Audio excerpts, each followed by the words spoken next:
বাঁচবার কোনো পথ নাই, যে কোনো সময় মরে যেতে পারেন, আক্রান্ত হয়ে যেতে পারেন।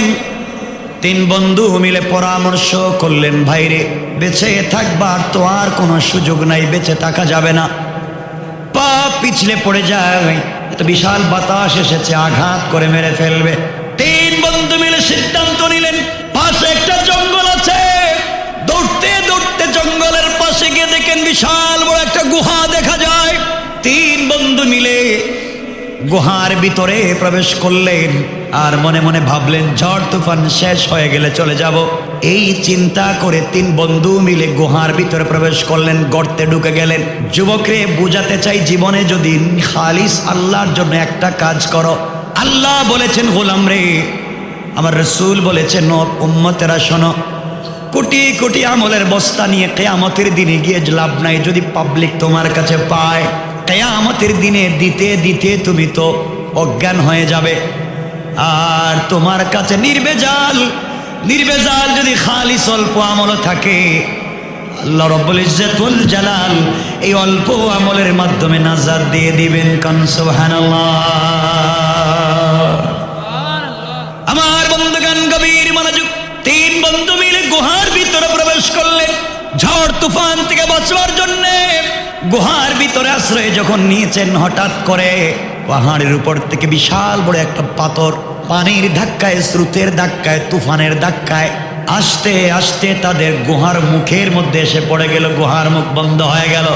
আল্লাহ বুঝাতে চাইলেন, গোলামের দল, তোমরা মনে করেছো গুহায় ঢুকে গেলে ঝড় তুফান থেকে তোমরা বেঁচে যাবে। না না, গুহার ভিতরে আশ্রয় নিলে কেউ বাঁচাতে পারবে না, বাঁচাতে পারবো একমাত্র আমি আল্লাহ। আমার বন্ধুগণ, যখন গুহার মুখের মধ্যে বিশাল বড় পাথর পড়ে গেল, বের হওয়ার কোনো সুযোগ নাই, অক্সিজেন নিতে পারছেন না, কোন সময় জানি মরে যায়। তিন বন্ধু মিলে পরামর্শ করলেন, ভাইরে ঝড় তুফান থেকে বাঁচবার জন্য ঢুকেছিলাম গর্তে, এখন যে বিশাল পাথর পড়েছে, বাঁচবার কোনো পথ নাই, কারণ বাঁচাতে পারেন একমাত্র আল্লাহ ছাড়া আর কেউ নাই। তিন বন্ধু মিলে পরামর্শ করে বললেন, ভাই শোনো, জীবনে গুনার তো শেষ নাই, কমতি নাই, জীবনে অনেক অপরাধ করেছি, অনেক অন্যায় আমরা করেছি। আজকের এই রাত্রে জীবনে যদি কেউ নির্ভেজাল যখন মনে পড়ে কিনা কোনো একটা আমল, একটা ভালো কাজ আল্লাহকে খুশি করবার জন্য করেছ, এমন যদি কোনো ভালো কাজ থাকে, এর ওসিলা নিয়ে আল্লাহর কাছে ক্ষমা চাও, আল্লাহর কাছে তওবা করো। কারণ যে পাথর পড়েছে, হাজার মানুষ ধাক্কা দিলে ওই পাথর সরানো যাবে না। আমরা তো মাত্র তিনজন। আল্লাহর কাছে জীবনের ভালো কাজের জন্য যদি ওসিলা নিয়ে দোয়া করি, আমাদের বিশ্বাস আমাদের আল্লাহ আমাদেরকে হেফাজত করবেন। কান সুবহানাল্লাহ। তিনজনের একজন হাত উঠাইয়া দিল উপর দিকে, আর আল্লাহকে ডাক দিয়া বলতেছে, আল্লাহ জীবনে অপরাধের কোনো কমতি নাই, এমন কোন নাফরমানি নাই যা হয়তো করি নাই। আল্লাহ তাআলা, আমি তোমার গোলাম, আজ বুঝতে পেরেছি তুমি ছাড়া বাঁচাবার কেউ নাই। এমন জঙ্গলে পড়েছি আল্লাহ তাআলা, পৃথিবীর কোন শক্তি আমাকে আপনাকে বাঁচাতে পারবে না। আমনিব আমার জীবনে কোন নেক আমল মনে পড়ে না, একটা আমলের কথা আমার মনে পড়ে, একমাত্র তোমাকে পাওয়ার জন্য, নির্ভেজাল তোমাকে খুশি করবার জন্য। আল্লাহ তাআলা ওই কাজটা আমি করেছি। মনিব, আমি তো একজন বকরির রাখাল, ছাগলের রাখাল ছিল, আমার অনেকগুলা ছাগল ছিল।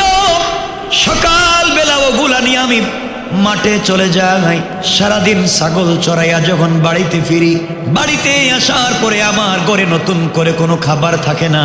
আল্লাহ তাআলা এই ছাগলের দুধ দহন করে আমি খাই, আমি পান করি, আমার স্ত্রীকে পান করাই, আমার 3-4টা বাচ্চাকে পান করাই, আমার মা বাপকে পান করাই। আল্লাহ তাআলা একদিনের ঘটনা, আমি যত বড় নাফরমান হই না কেন, একদিন সন্ধ্যাবেলা আমি যখন বাড়িতে ছাগল নিয়ে পৌঁছে গেলাম, দুধ দহন করলাম, যেতে যেতে আমার দেরি হয়ে গিয়েছে। ঘরে ঢুকবার পরে ছাগলগুলাকে বেঁধে রাখবার পরে আল্লাহ তাআলা দুধ দহন করে আমি নিলাম, আমার ছোট্ট ছোট্ট কচি কচি বাচ্চারা দৌড়াইয়া আমার কপালে চুম্বন করে ডাক দিয়ে বলছে, আব্বা। সারাদিন মা কোনো খাবার দেয় না, সারাদিন কোনো খাবার পায় নাই। আমার কাছে এসে বলছে, বাবা কিছু দুধ আমাদেরকে দাও, আমরা দুধ পান করে বেঁচে থাকতে চাই। আল্লাহ তাআলা আমার ছোট্ট ছোট্ট বাচ্চাদের ক্রন্দন কান্না আমার দিলে আঘাত করতে পারে নাই, আমার দিলকে দুর্বল করতে পারে নাই। আমার স্ত্রী এসে বলছে, স্বামীরে সকাল থেকে এখন পর্যন্ত কিছু খাই নাই, দুধ দহন করেছো, ঘরে দাও, আমি পান করি, বাচ্চাদেরকে পান করাই। আল্লাহ তাআলা দুধের পেয়ালা হাতে নিয়ে বলেছে, আল্লাহ যতক্ষণ পর্যন্ত আমি আমার মার বাবাকে দুধ পান না করাবো ততক্ষণ পর্যন্ত আমার সন্তানদেরকেও দিব না। আল্লাহ তাআলা দুধের পেয়ালা হাতে নিয়ে মায়ের ঘরে পৌঁছে গেলাম, বাবার ঘরে পৌঁছে গেলাম। গিয়ে দেখি আমার মা, আমার বাবা, যে মা আমাকে 10 মাস 10 দিন পেটে রাখছিল, যেই মা আমাকে ডেলিভারির সময় 2-2.5 বালতি ব্লাড যাওয়ার পরে আমি জন্ম নিয়েছি, এমনি করে গিয়ে দেখি আমার মা ঘুমিয়ে গিয়েছে। সারাদিনের কাজ করা বুড়া মানুষ আমার বাবাও ঘুমিয়ে গিয়েছে। আমি দুধের পেয়ালা হাতে নিয়ে মায়ের শিওরে দাঁড়িয়ে থাকলাম মাতার সামনে। সন্তানেরা কান্না করে বলছে, বাবা দাদা দাদু তো ঘুমিয়ে গিয়েছে, আমাদেরকে দুধ পান করাও। আল্লাহ তাআলা আমি কথা দিয়েছি মা বাপকে না পান করিয়ে কাউকে দেব না। আমার পায়ের কাম সামনে আমার বাচ্চারা কান্না করে করে ঘুমিয়ে গিয়েছে মাটিতে। দীর্ঘক্ষণ পরে সকালবেলা যখন আমার মা বাবা ঘুম থেকে উঠেছেন, উঠে দেখেন তাদের শিওরে মাথার সামনে দুধ নিয়ে দাঁড়িয়ে আছে। মা ডেকে বলছেন, বাবারে তুমি এখানে দুধ নিয়ে দাঁড়িয়ে আছো কেন? চোখের পানি ছেড়ে বলেছি, মা আমাকে মাফ করে দিবেন মা, আজকের দিনে তোমার জন্য তাড়াতাড়ি দুধ নিয়ে আসতে পারি নাই, দেরি হয়েছে। কত রাত্র তুমিও তো ঘুমাও নাই আমাকে না খাওয়াইয়া। মারে আমি যখন ছোট ছিলাম কত রাত্র তুমি আমার মাথার পাশে বসে মাথায় জলপট্টি দিয়েছ, নিজের হাতে খাবারকে আমার মুখে উঠাইয়া দিয়েছ। আমি তোমার সন্তান না খাওয়া পর্যন্ত কোনদিন তুমি তোমার মুখে খাবার দাও নাই। মারে কথাগুলা মনে পড়েছে, এই জন্যে সারা রাত্র তোমার মাথার পাশে দাঁড়িয়েছিলাম। আমার সন্তানরা কান্নাকাটি করেছে, কাউকে দুধ দেইনি। ওয়াদা করেছি তোমাকে প্রথমে দিব, এরপরে সন্তানদেরকে, এরপরে স্ত্রীকে, থাকলে আমি পান করব। আল্লাহ তাআলা ওই দিন মার বাবাকে একমাত্র তোমাকে খুশি করার জন্যে আমার সন্তান স্ত্রীকে না দিয়া সারা রাত্র দাঁড়ায়া দাঁড়ায়া মার বাবাকে খুশি করেছি। আল্লাহ তাআলা একমাত্র তোমাকে পাওয়ার জন্যে। মুনিব আমি জানতে চাই, ওই দিনের আমল যদি তোমার কাছে আমি মঞ্জুর করতে পারি, কবুল করাতে পারি আল্লাহ তাআলা, তাহলে আজকের বিপদ থেকে আমাদের 3 বন্ধুকে বাঁচাইয়া দাও। আল্লাহর গোলাম চোখের পানি ছেড়ে তার জীবনের নেক আমল আল্লাহর কাছে বলেছে, বলতে দেরি হয়েছে। এই পাথরের 3 ভাগের 1 ভাগ সাথে সাথে অটোমেটিকলি আল্লাহর কুদরতে সরে গিয়েছে। সুবহানাল্লাহ, একটু জোরে পড়েন। আমার বন্ধুগণ, 3 বন্ধু এবার তাকাইয়া দেখে তুফান তো বন্ধ হয়েছে, ঝড় বন্ধ হয়েছে, বাহিরের আলো বাতাস দেখা যায়, কিন্তু বের হওয়ার মতো এত বড় ছিদ্র হয় নাই। দ্বিতীয় বন্ধু হাত উঠাইয়া ধরেছে আর আল্লাহকে ডাক দিয়ে বলছে, আল্লাহ তাআলা আমি জীবনে নেক আমল তো বেশি করতে পারি নাই, জীবনে বহুত অন্যায় করেছি আল্লাহ, আয় আল্লাহ, কিন্তু একদিনের ঘটনা আমি ভুলতে পারি না। ওই কাজটা শুধুমাত্র কেবলমাত্র তোমাকে ভালোবেসে করেছি। আয় আল্লাহ তাআলা, আমার এক কলিজার টুকরা চাচাতো বোন ছিল, সে ছিল বিশ্ব সুন্দরী, তার মতো সুন্দর মেয়ে আমার জানা মতে পৃথিবীতে আর দেখি নাই। আমি তার উপর আকৃষ্ট হয়ে গেলাম, তার সঙ্গে মেলামেশা করবার জন্য, জেনা করবার জন্য আমার মন উতলা হয়ে গেল। দীর্ঘদিন থেকে কৌশল করে যায়, কি করলে চাচাতো বোনকে আমি আমার কাছে পাবো। এত সুন্দরী মেয়ের সঙ্গে যদি মেলামেশা করতে না পারে জীবন বরবাদ। আল্লাহ তাআলা এই বোন একদিন বিপদে পড়ে আমার কাছে এসেছে আর বলেছে, বাইরে আমি বড় বিপদে, তুমি কি আমাকে কোনো সহযোগিতা করতে পারবে? আগো আল্লাহ তাআলা ওই দিন আমি আমার চাচাতো বোনকে বলেছি, বোন রে, তুই 1000 স্বর্ণ মুদ্রা আমার কাছে চাইলে প্রয়োজন বুঝে আমি 3000 স্বর্ণ মুদ্রা দেওয়ার চেষ্টা করব। বিনিময়ে তোকে আমি 1 রাতের জন্য, 1 দিনের জন্য, 1 ঘন্টার জন্য চাই। তুমি যদি তোমার দেহ আমাকে দিতে পারো, আমি তোমাকে টাকা দিতে পারবো। বোন ছিল বড় বিপদে। অমনি আমার চাচাতো বোন রাজি হয়ে গেল। আমি টাকা জোগাড় করা শুরু করে দিলাম, টাকা তালাশ করা শুরু করে দিলাম। আল্লাহ তাআলা যেই দিন আমি টাকা পেয়ে গেলাম, অমনি আমি আমার চাচাতো বোনকে আহ্বান করলাম, টাকা পেয়েছি, তুমি চলে আসো। আমার বোন চলে আসলো। একটা রুমের ভিতরে দরজা জানালা লাগাইয়া দিলাম, কেউ নাই, আমার চাচাতো বোন আর আমি ছাড়া কেউ নাই। আমি তার কাছে টাকা উঠাইয়া দিলাম, শরীর থেকে একটা একটা করে আমার কাপড়গুলো খুলে ফেললাম। একেবারে নেকেট, একেবারে উলঙ্গ হয়ে গিয়েছি। আল্লাহ তাআলা আস্তে আস্তে আমি আমার চাচাতো বোনের শরীর থেকে কাপড় খুলতে লাগলাম। 1000 1000 স্বর্ণ মুদ্রা দিয়েছি। তার দুর্বলতার সুযোগে বিপদের সময়ে আমি টাকা দিয়ে তাকে ইউজ করতে চাইলাম। আল্লাহ তাআলা সে যখন কাপড় খুলে ফেলছে, আমি খুলে ফেলেছি, পৃথিবীর কেউ নাই। তাকাইয়া দেখি তার চোখ থেকে টপ টপ করে পানি পড়ে যায়। আমি ডাক দিয়ে বললাম, বোন রে, তুই কেন কান্না করবে? চিৎকার করে বোন বলছে, বাইরে তাকিল্লাহ, ভাই তুমি আল্লাহকে ভয় করো, আল্লাহকে ভয় করো। ইন্নী আখাফুল্লাহ, আমি আমার আল্লাহকে ভয় করি। বাইরে কয়েক মিনিটের আনন্দের জন্যে, কয়েক মিনিটের যৌবনের চাহিদা মেটাতে গিয়ে তুমি আর আমি নির্ঘাত জাহান্নামে চলে যাই। জাহান্নাম থেকে কেউ আমাকে আপনাকে বাঁচাতে পারবে না। ও ভাই, আল্লাহ বলেছেন, কাল্লা ইন্নাহা লাযাব নাযাতাল লিশ-শাওয়া তাদউ মান আদবারা ওয়া তাওয়াল্লা। আল্লাহ বলেছেন, গোলাম রে, অন্যায় করেছো, হারাম জেনা করেছো, তোমাকে আমি আল্লাহ এমন জাহান্নামে দিব, যেই জাহান্নামের বিছানা হবে আগুনের, কম্বল হবে আগুনের, পানপাত্র হবে আগুনের, জুতা হবে আগুনের। ওই জাহান্নামে তোমাকে ঢুকাইয়া পা নিচের দিকে নয় উপর দিকে দিয়া মাথাকে নিচের দিকে করে 1000 জীবন্ত ছাগলকে মাথা নিচের দিকে দিয়া পা উপর দিকে উঠাইয়া জীবন্ত ছাগলের শরীর থেকে চামড়া টেনে টেনে নামাইয়া দিলে যে ব্যথা হয়, আল্লাহ বলেছেন, বাইরে অন্যায় করলে আল্লাহ লটকায়া পায়ের বৃদ্ধাঙ্গুলি থেকে চামড়া মাথার দিকে টানবে। কোটি কোটি ছাগলকে টানলে যে ব্যথা হয়, এর চাইতে বেশি ব্যথা হবে রে ভাই।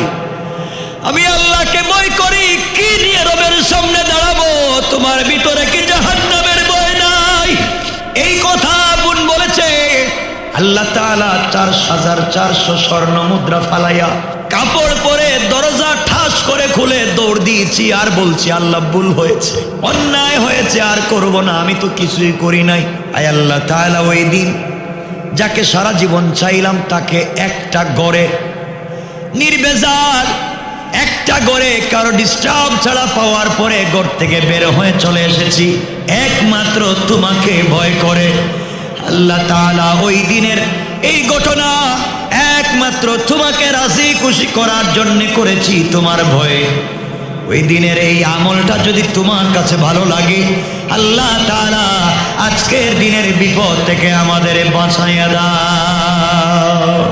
এই কথা বলতে দেরি হয়েছে, সাথে সাথে 3 ভাগের 2 ভাগ সরে গিয়েছে। সুবহানাল্লাহ পড়েন। কয় ভাগ আছে? কয় ভাগ? এখন বন্ধু 3 জন দেখে মাথাও বাইর হয়, হাতও বাইর হয়, বডি বাইর হয়, তাহলে তো এখনো বাইর হওয়া যাচ্ছে না, পুরা বাইর হওয়া লাগবে। আমার বন্ধুগণ গভীর মনোযোগ। এবার 3 নাম্বার বন্ধু কান্না করে, আমার তো জীবনে কিছুই মনে নাই, কত অন্যায় করেছি। হঠাৎ 3 নাম্বার বন্ধুর মনে পড়েছে, আল্লাহকে ডাক দিয়া বলতেছে, আল্লাহ তাআলা, অমনি আমার বাড়িতে কয়েকজন কর্মচারী আমার ভাইরা, তোমাদেরকে যেই কথা বলতে চাই, এলাকায় অনেক সমাজপতি আছেন, কোটিপতি, শিল্পপতি, টাকাওয়ালা যুবক আছে, মুরব্বী আছেন যারা বিধবা অনেক নারীকে এমন বিপদে ফেলে জেনা করে। কথা বলেন না কেন? এগুলা যারা করে এদেরকে কেমনে মাইর দিলে শান্তি মিলবো? কত আল্লাহ এদেরকে হেফাজত করো। হাসতে বললেন, জোরে বলেন না। রাসূলে পাক বলছেন, যে এলাকায় একটা জেনা হয়, একটা জেনা, যে এলাকায় বনি ইসরাইলের পয়গম্বর আনাইও যদি আপনি এখানে দোয়া করান, আল্লাহ দোয়া কবুল করবেন না। যেখানে জেনা হয়, কারণ আপনারা তো অলিয়া উলিয়া মান, পীর বুজুর্গ মানুষ, ঠিক না? কথা বলেন না।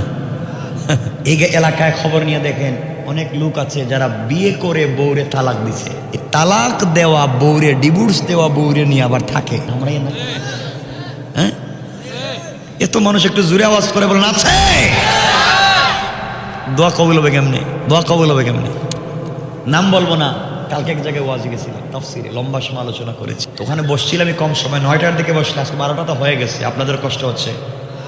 তো আমি জিজ্ঞাসা করতেছি, আপনারা কি বউরে পিটান? একজন খাড়ায় কয়, আমি পিটাই। বউ পিটাই। দেখলাম, বউরে মারস কেন? ভাই মারো কেন? মারবো না তো, কোর মারমু কারে? তো আপনারা কি কেউ এখানে আসেন বউরে পিটান? মনে হচ্ছে এরা সব ফিসাব। তাহলে আপনারা আসেন, আপনাদের কাছে মুড়ি দই। খুব ভালো মানুষ দেখা যায়। এগুলা করেননি, বউরে পিটাননি, তো বউরে মারেন কেন? আমার বলতে পারবেন কেউ? মানে কেন মারেন কি আমার বলতে পারবেন? কিছু কয় না এরা। বলছে বউরে মারেন কেন? তো আপনি যে কথা শুনেন না, তো আপনারে পিটাইব কে? আপনি যে আল্লাহর কথা শুনতেছেন না, আপনারে কে পিটাইব? বউকে মারা যাবে না, বউকে মারা নিষেধ, হারাম। ঠিক বলেন? ঠিক? তাহলে আর পিটাইতে পারবেন না। হাত উঠে বলেন আমারে। যারা বিয়ে করছেন এরা হাত উঠাইছে, আর যারা বিয়ে করছে এরা হাত উঠায় না। হ্যাঁ, ঠিক আছে, পিটাইবেন না কিন্তু। বউ মারা কি? আর বলেন না হারাম। রাসূল একটা হাদিসে বলছেন বউরে পিটাইতে পারবেন, একটা হাদিস। আর শুনেন না, হাদিসটা শুনেন না কেমনে মারতে বলছেন। রাসূল মারতে বলছেন, গালে তো মারা হারাম, মাথায় মারা হারাম, কপালে মারা হারাম, একবারে হারাম। ফেইসে মারা যাবে না। রাসূল বলছেন মারলে পিঠে। কোথায়? কি দিয়ে মারবেন? রাসূল বলছেন এমর মাই মারো, মারলে যেন দাগ না পড়ে। কি দিয়ে? মুরব্বী কি দিয়ে কইছে? কি দিয়ে কইলেন? একটু কোন আমরা শুনি, আবার কোন? জুতা দিয়া। চিন্তা করে, বউরে জুতা দিয়ে মারো। রাসূল বলছেন এমন ভাবে মারো যেন স্ত্রীর শরীরে দাগ না পড়ে এবং সে ব্যথা না পায়। আল্লামা তাকি উসমানী বলছেন এটার নাম মারা নয়, এটার নাম ভালোবাসা। সুবহানাল্লাহ বলেন, আরো জোরে বলেন সুবহানাল্লাহ। আপনারা তো এমন মাইর দেন, মারতে মারতে মারতে মারতে বমি করতেছে। বমি করবে কেন? টয়লেট করবি। মারতে মারতে প্রস্রাব করে দিছে। প্রস্রাব করবি কেন? তোর বাপরে তালাক, তোর গ্রাম শুদ্ধ তালাক। ঠিক নি? এটাও ঠিক। আল্লাহর ওয়াস্তে মারামারি কইরেন না, এগুলা করা যাবে না। বলেন আমিন। আমরা মারামারি করব না, বলেন ইনশাআল্লাহ। আস্তে বাবা, এগুলা কথা বলে আমি রেখে দিন, এভাবে চিল্লাই নেবে রেখে আস্তে আস্তে কথা বলে। বউরে মারবেন না তো। আজকে বাসায় গিয়ে বউরে সালাম দিয়েন ইনশাআল্লাহ। সালাম দেননি আপনারা? সব দিকে কইতাম, বউরে সালাম দেন না কেন? কিছু কয় না কি? বউ যাদের আছে হেরা কন। আর বউরে তো কোনোদিন সুন্দর বলতে পারেন না। আপনাদের চৌকে তো বউরে ভাল লাগে না, শুধু পাশের বাড়ির বাবিরে ভাল লাগে। ঠিক কিনা বলেন? আমি আপনাদের চিনি তাইলে। এদিকে তো আর কাটায় কাটায় 12টা। ভাই না না না, 12টার পরে লম্বা ওয়াজ করা যাবে। আরে শোনেন, বলা ঠিক না, বলা ঠিক। বন্ধুগণ, এজন্য আমরা বউরে মারবো না, ভালোবাসবো। যারা বিয়ে করো নাই, বউরে বিয়ে করবা। কারে বিয়ে করবা? কার বউ? আজ বাংলাদেশে একটা ফ্যাশন হয়েছে অন্যের বউরে বিয়ে করা। এগুলো হারাম, সব হারাম। বিয়ে করো, ভালো মানুষ বিয়ে করো, পরিবারের সালাম প্রতিষ্ঠা করো। মাঝে মাঝে বউরে নিয়ে ঘুরতে যাইও, পার্কে হাসে ঘুরতে যাইয়েন। রাসূলের পাক তার জিন্দগিতে একটা হাদিসও দেখাতে পারবেন না যে রাসূল বাড়ি থেকে বের হয়ে একদিনের জন্য কোথাও সফরে গেছেন আর নিজের বউরে নিয়ে যান না। একজনকে নিয়ে গেছেন সাথে করে। এজন্য প্রবাসে যারা আছো, ঘন ঘন বিদেশ থেকে বাড়িতে চলে এসো, আর নাহলে বউরে নিয়ে যাইও। এখানে বিয়ে করে বউরে রেখে যাইও না। এটা সংক্ষেপ করে কিছু বলে দিলাম, লম্বা তো করা যাবে না। যাই হোক আমার বন্ধুগণ, এরপরে মাঝে মাঝে বউরে নিয়ে বিনোদন করবেন। ঠিক কেমনে বিনোদন করবেন কন তো? কন না। এগুলো আমার ওয়াজ অনেক আছে, আপনি ইন্টারনেটে শুনবেন। 2-2.5 ঘন্টার একটা আলোচনা করা আছে, বউরে মাঝে মাঝে ঠোঁটে লিপস্টিক লাগাইয়া দিয়েন নিজের হাতে, বুঝছেন নি? বউর সাথে আনন্দঘন সময় কাটাবেন, পরিবারে শান্তি দিবেন কে? আল্লাহ। আমার মুসলমান বন্ধুগণ, গভীর মনোযোগ। 3 বন্ধুর মধ্যে 3 নম্বর বন্ধু হাত উঠে বলছে, আল্লাহ তাআলা আমার ঘরে অনেকগুলো কর্মচারী ছিল, যাওয়ার সময় সবাইকে ঠিক মতো বেতন আমি দিয়ে দিয়েছি। একটা কর্মচারী চলে গিয়েছে, বেতন নেয় নাই, মাত্র 2 টাকা বেতন ছিল, তা নেয় নাই, চলে গিয়েছে। আমি চিন্তা করলাম গোলাম চলে গিয়েছে, বেতন কি করব? আয় আল্লাহ তাআলা, আমি তার বেতনের টাকা দিয়ে একটা ছাগল কিনলাম। এই ছাগল কেনার পরে ছাগল আরো কিছু বাচ্চা দিল, বকরি আরো বাচ্চা দিল, বাচ্চা দিতে দিতে ওগুলো আরো বাচ্চা দিল, এগুলো আরো বাচ্চা দিল। বিশাল একটা ফার্ম হয়ে গেছে, খামার হয়ে গেছে, শত শত ছাগলের খামার হয়ে গিয়েছে। আয় আল্লাহ তাআলা, 1 দিন 2 দিন না, এইভাবে চলে গিয়েছে 12টা বৎসর। আমি আমার এই কর্মচারীর 2 টাকা দিয়া বকরি আর ছাগল লালন পালন করতে করতে বিশাল খামার হয়ে গেল। শত শত ছাগল হয়ে যাওয়ার পরে 12 বৎসর পরে আমার কর্মচারী এসেছে, এসে বলছে আপনার কাছে আমি 2 টাকা, ভাই আমাকে 2 টাকা দেন। আমি তাকে 2 টাকা না দিয়ে দেখায় দিলাম এই যে বিশাল ফার্ম, শত শত ছাগল, সবগুলা তুমি নিয়ে যাও। সে আমাকে বলছে আমি নাকি তার সঙ্গে দুষ্টামি করতেছি। আমি বললাম না, তুমি যেই 2 টাকা আমার কাছ থেকে নেও নাই, এই 2 টাকা দিয়ে আমি ছাগল ক্রয় করেছি, বকরি কিনেছি। আস্তে আস্তে এগুলা বাচ্চা দিয়ে বিশাল বড় ফার্ম হয়েছে, খামার হয়েছে, একটাও আমার না, এগুলা তোমার 2 টাকা। কর্মচারী বলতে, স্যার আমাদের 2 টাকা দেনে তো মাস করা লাগবে না, এটাই নিয়ে যাই। আমি বললাম বাইরে তোমাকে 2 টাকা দিলে হয়ে যাবে, কিন্তু এগুলো তোমার টাকার। আগো আল্লাহ, আমি সবগুলা ছাগল যা খামারে ছিল সব দিয়ে দিয়েছি, চাইলে ওই দিন 2 টাকা দিয়ে বিদায় করে দিলে সে খুশি হয়ে যেত, কিন্তু আমি শুধুমাত্র তোমাকে রাজি খুশি করার জন্যে, ইনসাফ কায়েম করার জন্যে সবগুলা ছাগল আমি তাকে দিয়ে দিয়েছি। সব নিয়ে সে চলে গিয়েছে। আল্লাহ তাআলা 12 বৎসর পরে আমি একজন কর্মচারীর ঠিক মতো আমানত পৌঁছে দিতে পেরেছি। এই কাজটা একমাত্র তোমাকে রাজি খুশি করার জন্য করেছি আল্লাহ তাআলা। এটা যদি তোমার কাছে মঞ্জুর হয়ে থাকে, আজকের দিনের কঠিন বিপদ থেকে আমাদেরকে বাঁচাইয়া দাও। বলতে দেরি হয়েছে, হাত নামাতে দেরি হয় নাই, সাথে সাথে বিশাল বড় পাথরটা গর্তের মুখ থেকে আস্তে করে নিজে থেকে চলে গিয়েছে। সুবহানাল্লাহ, জুড়ে পড়েন। আল্লাহ তাদেরকে হেফাজত করে দিলেন, তাদেরকে আল্লাহ বাঁচাইয়া দিলেন। কে বাঁচাইয়া দিলেন? কথা বলেন, কে বাঁচাইয়া দিলেন? এই জন্য আমার মুসলমান, কষ্ট হচ্ছে না তো?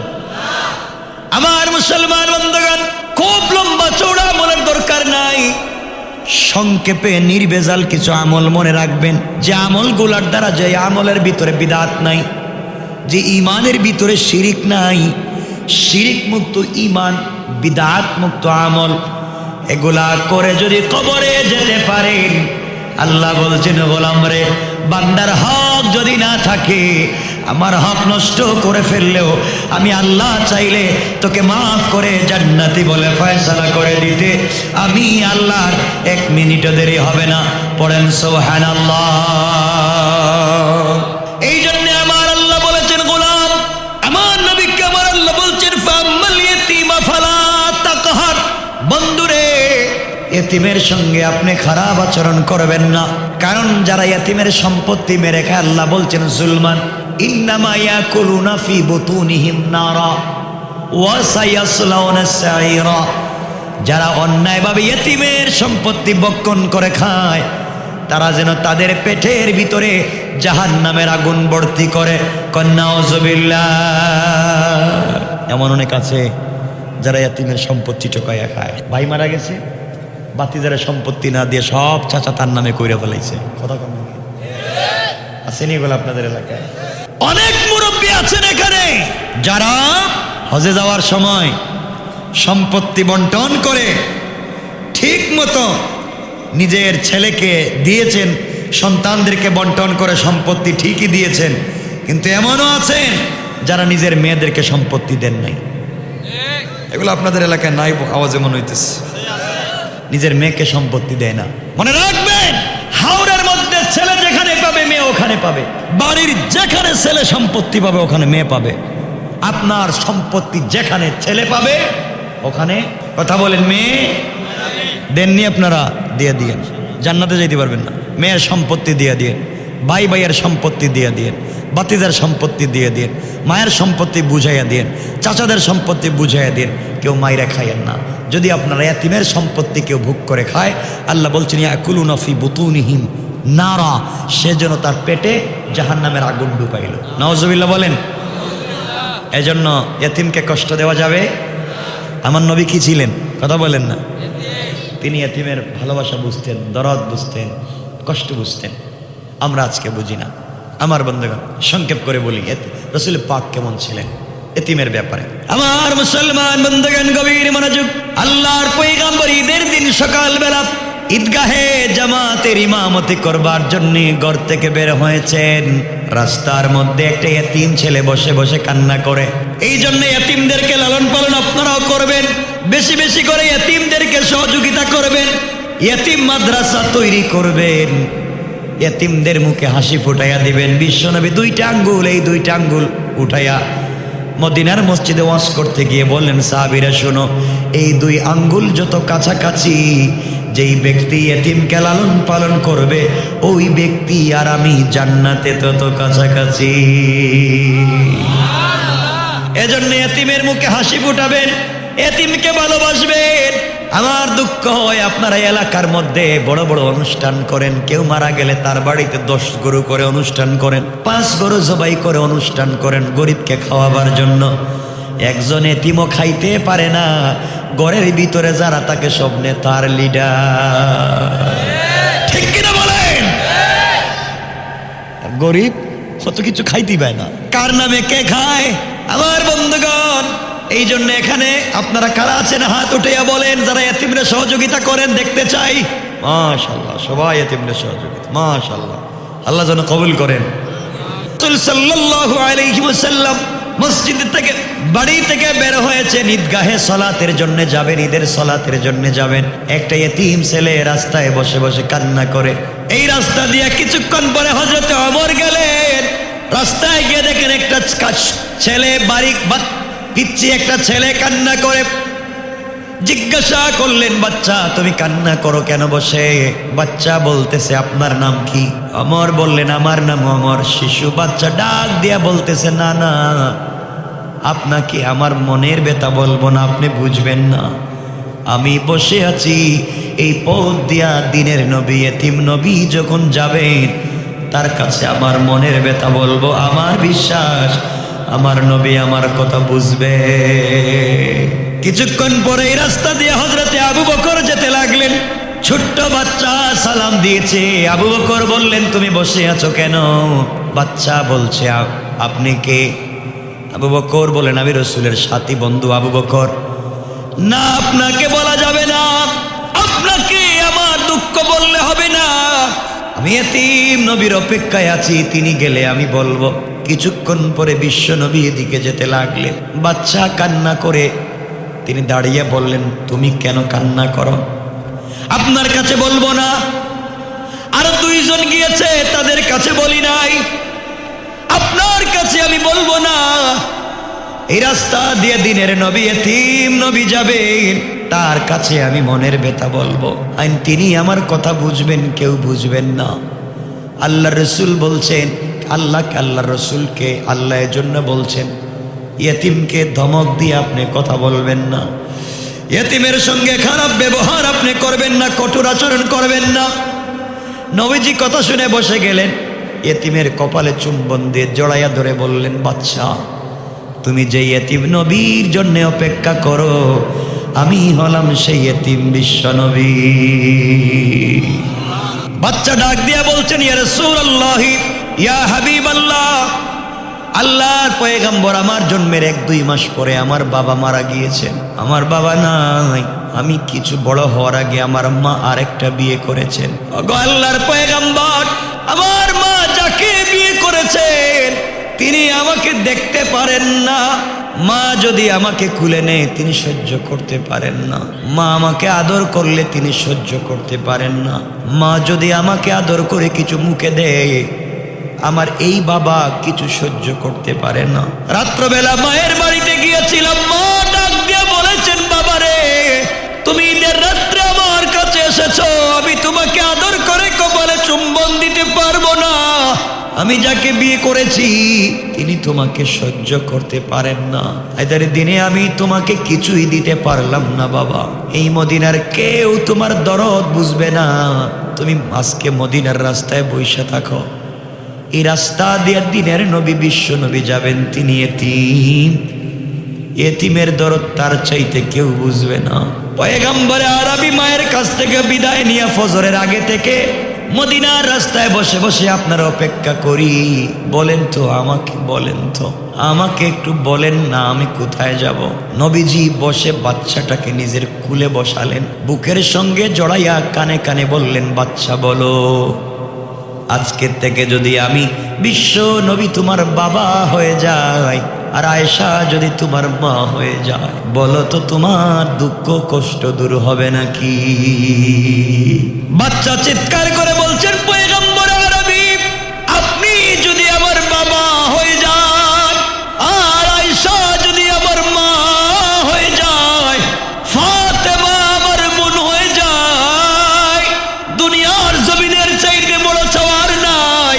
পয়গম্বর আরবি আপনি যদি আমাকে গ্রহণ করেন, আমার মতো পোড়া কপাল পৃথিবীতে আর নাই। নবীজি হাত দুটা ধরলেন, ব্যাক করলেন ঈদগাহের মাঠে না গিয়ে ঘরের দিকে, দরজায় আঘাত করে ডাক দিয়ে বললেন, আয়েশা রে বের হও, আল্লাহ তোমার জন্য ঈদের দিনে একটা গিফট পাঠাইছেন।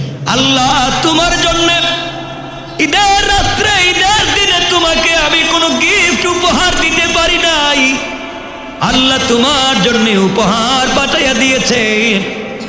এতিম বাচ্চাকে রাস্তার থেকে নিয়ে এসেছি, বাচ্চাকে বলেছি আমি তার বাবা, তুমি তার মা। আল্লাহ বলেছেন আমার এই কথার উপরে তিনি খুশি হয়ে গেছে।